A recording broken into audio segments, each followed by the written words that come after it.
Hello. Today is April 10th, 2018. I'm Paul Glumaz. You can correspond with me at paulglumaz@gmail.com.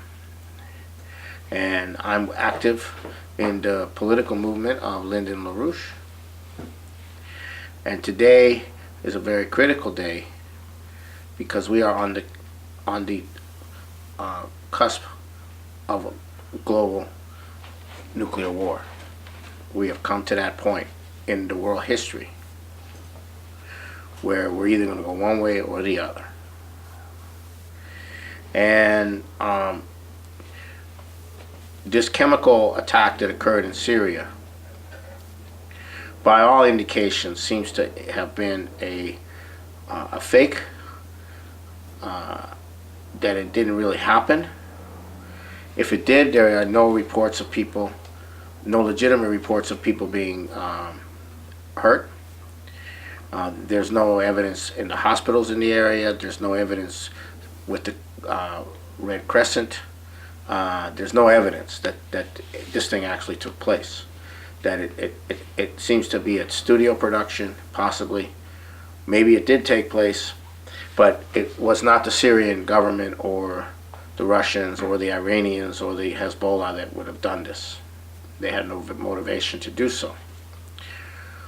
So we are on a mobilization right now, and we're asking you to mobilize. I've never really asked you to do that, but today I'm asking you to mobilize, to call your congressman, to call your senator, to call the White House. Do everything possible to get all your Facebook friends and all your other friends to do the same. We demand that there be a thorough investigation and that the U.S. take no action pending a thorough investigation on the allegations coming from Russia, Syria, and all that. This whole thing is a fake. It would be wrong to wipe out the human race on the basis of something fake. It would be wrong to wipe out the human race anyhow, but especially over something that is probably provably false. Now, you have to understand what the stakes are here. If the United States does not attack Syria and get into a global military confrontation and actual physical warfare with Russia, at this time, the unipolar, British-led international imperial financial system and its military-industrial complex are finished. Every part of the world will ultimately be liberated from this horrifying system of economic plunder and economic depredation and looting. Our nation stands tremendously to gain from the collapse of this empire, provided we don't collapse with it. Lyndon LaRouche's 4 laws are ready to go, and any dialogue summit meeting between Trump and Putin can begin to address the issues that are mutually beneficial between these two nations. A nation is not an empire. An empire has made us a nation subordinate to its interests, which are not the interests of the people of the United States. And we have an opportunity now that the British are out in the open, and that they got caught in the whole nerve agent poisoning last week, and now we have to catch them in this. And to make it very clear what the stakes are, none other than Tony Blair has surfaced saying that if the United States does not attack Syria, then Britain must do it alone. That would probably drag the U.S. in. Israel already bombed a Syrian air base,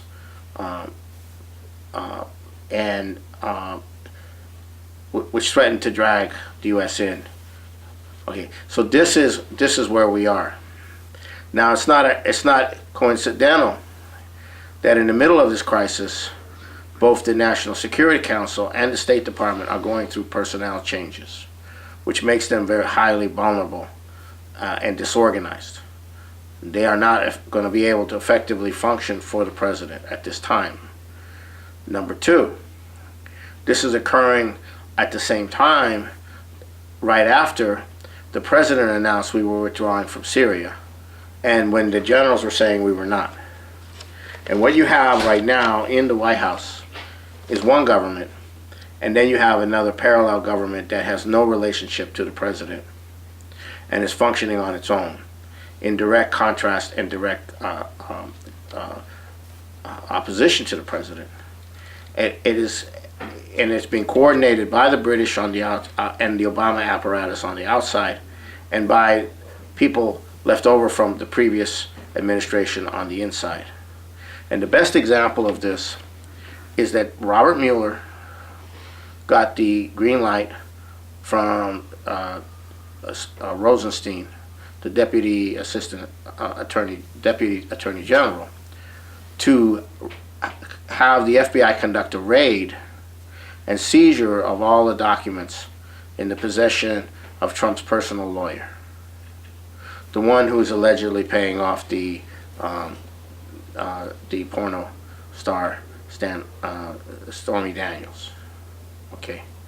Now, this is a complete violation of the law. This prosecutions and law enforcement don't usually invade the attorney-client privilege. This is the Sixth Amendment. This is unlawful, but they did it, and they now have all of the records of one of Trump's personal attorneys. This is illegal. The only time that I'm familiar where this was done was with Lyndon LaRouche back in the 80s, where they did the same thing to the LaRouche's top lawyer. So this is what you're up against. This is not going to go away. This is a war. And Donald Trump is right now in the center of this pressure. This pressure is massive. And it came all of a sudden. You know, the fake incident occurred, and then everybody was calling for an attack. And Trump has delayed it. He said, well, I mean, in 48 hours, 24 to 48 hours, I'll make a decision. Well, yeah, make that 48. And in the meantime, the Russians called a UN assembly meeting on this, and so forth. And then there was a really vicious attack on the Russians from the U.S. delegation led by Nikki Haley, the British delegation, and the French delegation. So the French are now united for war with the British, and so forth. Now, however, we have two major Fox commentators. The first one is Hannity. I believe he's opposing the attack on Syria, and then we had Tucker Carlson last night, 7 Minutes, which was a damning condemnation of the whole process, including referencing Mattis's comments on the fact that we have no proof that the Syrians did the last one when we bombed the airfield. But this is different. Now, I have word from some of my friends that the U.S. Carrier fleet in the Mediterranean has now moved itself into position to be maximally effective in an airstrike. I've also received word from my friends that the Russians have now started electronic jamming of in the area. So this would affect the drones. This would tend to disrupt communications, and the one who starts the jamming has the advantage over the one who follows up with their jamming. So the electronic part of the warfare is already underway between the U.S. forces and Russian forces, and the Chinese the Chinese naval presence has joined with the Russians. They are now together, the Chinese and the Russians, in the Mediterranean. This is all these deployments are preparatory to an actual war, and these deployments had to have been set into motion prior to the incident that occurred on Saturday. So that tells you something. The similar preparation and deployment is going on in the area south of South China Sea, and also there's another deployment going on in the northern part of the Baltics. So we are looking at war. We're looking at an air war, a ground war, and at some point a nuclear war. Okay. However, if Trump were to have a press conference and convene that the original allegations of chemical warfare attack are dubious, that would bring down the British Empire, because they have gone out on a limb, and they have a track record for this, of lying and frame up in lies. This is the British system: frame up in lies. So we are now at that point, and it's a very serious situation, and Trump's under massive pressure to go into Syria. Now, if he were to go into Syria, he faces the other problem, is that Bernie Sanders, Barbara Lee, and earlier Congressman Massey are now talking about that President cannot attack Syria without going to the Congress. That's a violation of the Constitution, etc. Well, it didn't stop a lot of other presidents from doing things, but it did stop. It did in part stop Obama from doing this in 2013, from going into that realm. Now Trump is under massive pressure to do that, and should he actually launch a military attack, regardless of where it goes, Trump will be finished as a president, because one, he betrayed the trust of the people. Secondly, they would use this to sink him. The same people who set him up, who are trying to remove him, would use this to remove him. So Trump is in a situation, and so this is we're in a situation. We are looking at World War III, and therefore that is why I'm requesting that everyone who watches this get on the phone to the White House, to your senators, to your congressmen, and most of all, get your friends and others to do the same thing. If we can stop this operation to force the president to militarily attack the Russians and the Syrians in Syria, then we will have gone a long ways to defeating the British Empire and the one world globalists. And this is very, very, very important. So, on that note,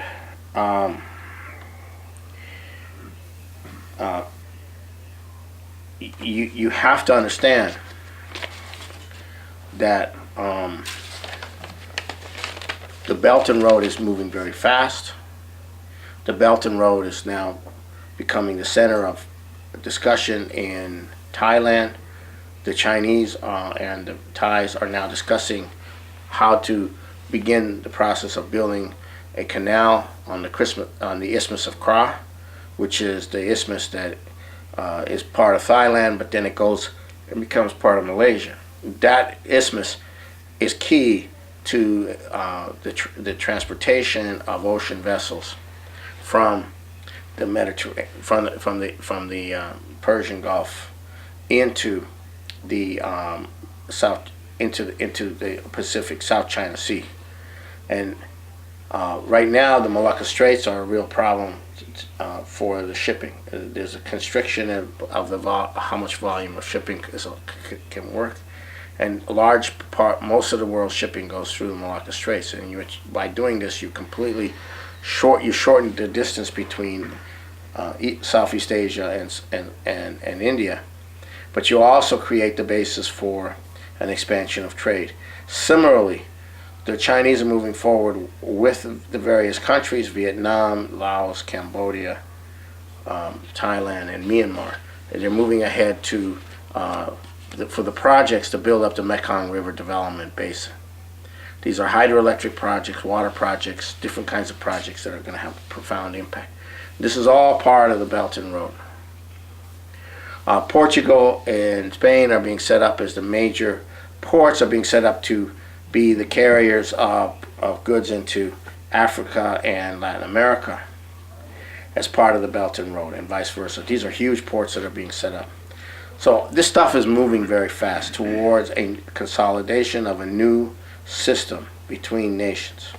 And the British population is not in favor of what they're experiencing. The U.S. population, for the most part, is not in support of what they're experiencing, but they are being forced to go along by these kind of conditions where they're not being told.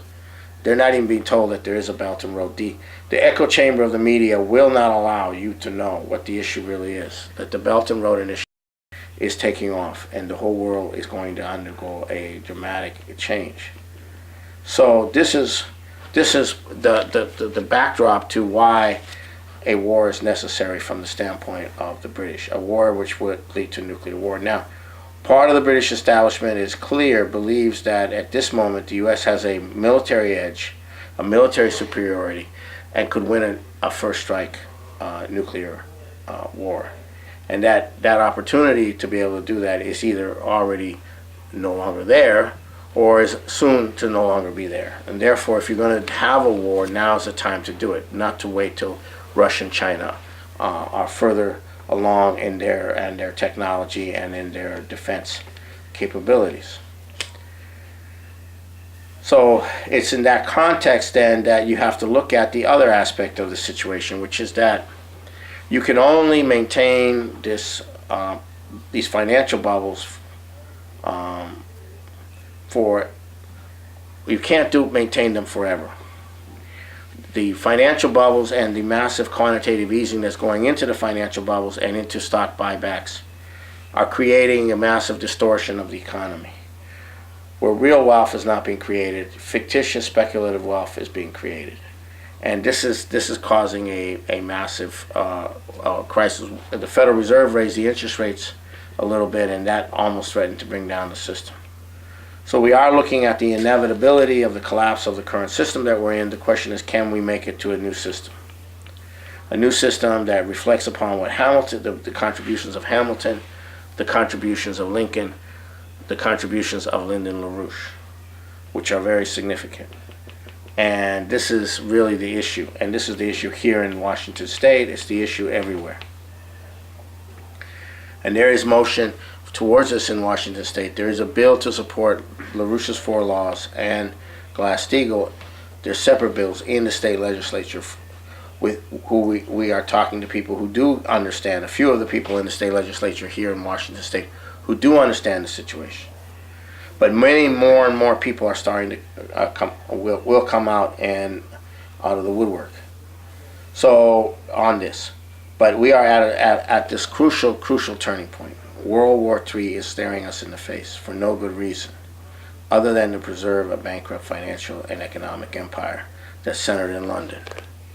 That's the only reason this is happening. It's to defend that system, that rotten, stinking system that no one in this country likes and no one in the rest of the world likes, but which is being imposed upon the world. And if you don't impose it upon yourself, then the international community or the international powers have the right to impose it upon you.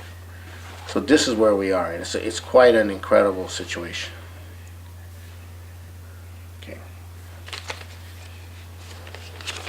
So I want to recommend again, I'm going to keep recommending that you get on the phone today, perhaps even after you watch this, and call the White House and call your congressmen and your senators. This is very important. I also want to recommend that individuals who listen to this broadcast from time to time, that they consider attending a meeting. Our meetings are in Shoreline. They're at 7 o'clock on Saturdays, every other Saturday, not every Saturday, every other Saturday. Our next meeting is the 14th, this coming Saturday at 7 o'clock. I encourage you to email me at Paul Glumaz, Glumaz, @gmail.com to get more instructions on where it is and so forth. But I do encourage you to do that.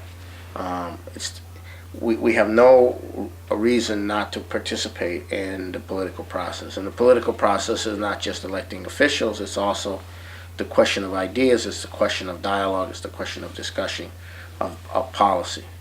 And our policies are gaining strength in the world right now, and we don't know what the situation is with the United States is going to be, but Trump is going to have to move in this direction if he wants to have a United States. He's going to have to move towards Glass-Steagall. He's going to have to move towards a credit system. He's going to have to move towards financing infrastructure. Now, the Chinese have offered and are offering to build the high-speed rail from Portland to Vancouver. The Chinese are offering other possible ways to invest funds. Also, the Chinese have over $1.4 trillion of U.S. bonds. The Japanese have another trillion. Between the two of them, they could issue, they could convert those bonds into equity in a financial capacity to be able to be loaned to the economy, to building these things.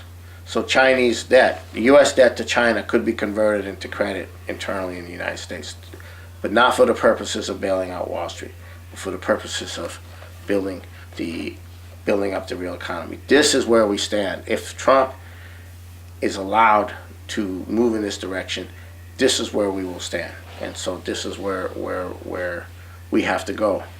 And the problem we have now is the British have decided that this is, do or die. They have to stop Trump. They have to have a coup against Trump. They have to set up a war. There is no other way for them. They intend to do it, and they are determined, and they have to be defeated. Okay, so what we have here is the end of the United States. And I don't mean just the end of the United States in a nuclear war. That would be one way to end the United States. But the end of the United States as a constitutional republic is right now on the agenda.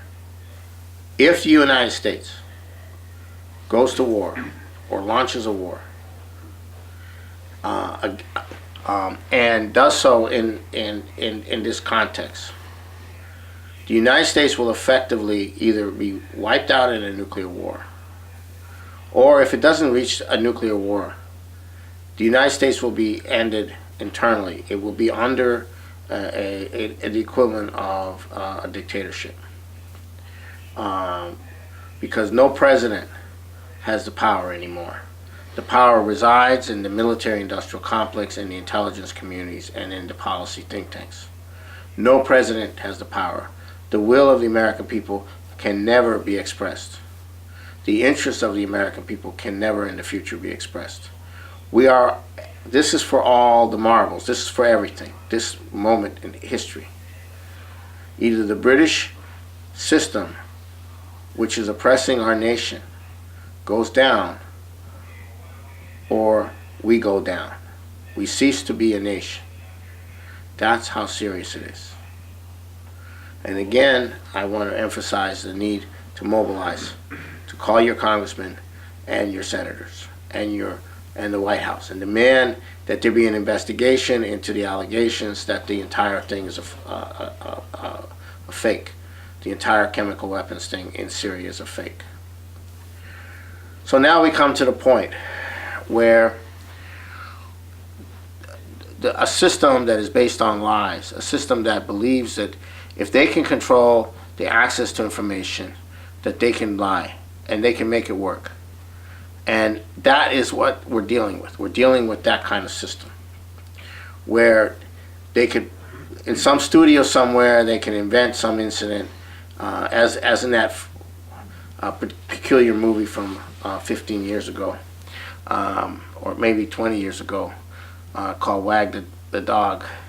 As in that movie, you can stage something like that and put it in and make it look as if it were completely real, and thereby determine policy that way. That's where we are. And this is the end of the United States. If Donald Trump makes the mistake of launching a war against Russia in Syria, and that is where we are. The whole situation in the Middle East is in a state of flux. The whole situation in Europe is in a state of flux. The whole situation in Asia is in a state of flux. We are moving from a system of empire and permanent divisions of the world and permanent war, permanent peace, an Orwellian world, into an actual, real, economically developing world. The reign of the British system, which is a continuation of the Venetian system, which is a continuation of the Roman system, this is coming to an end, or we are coming to an end.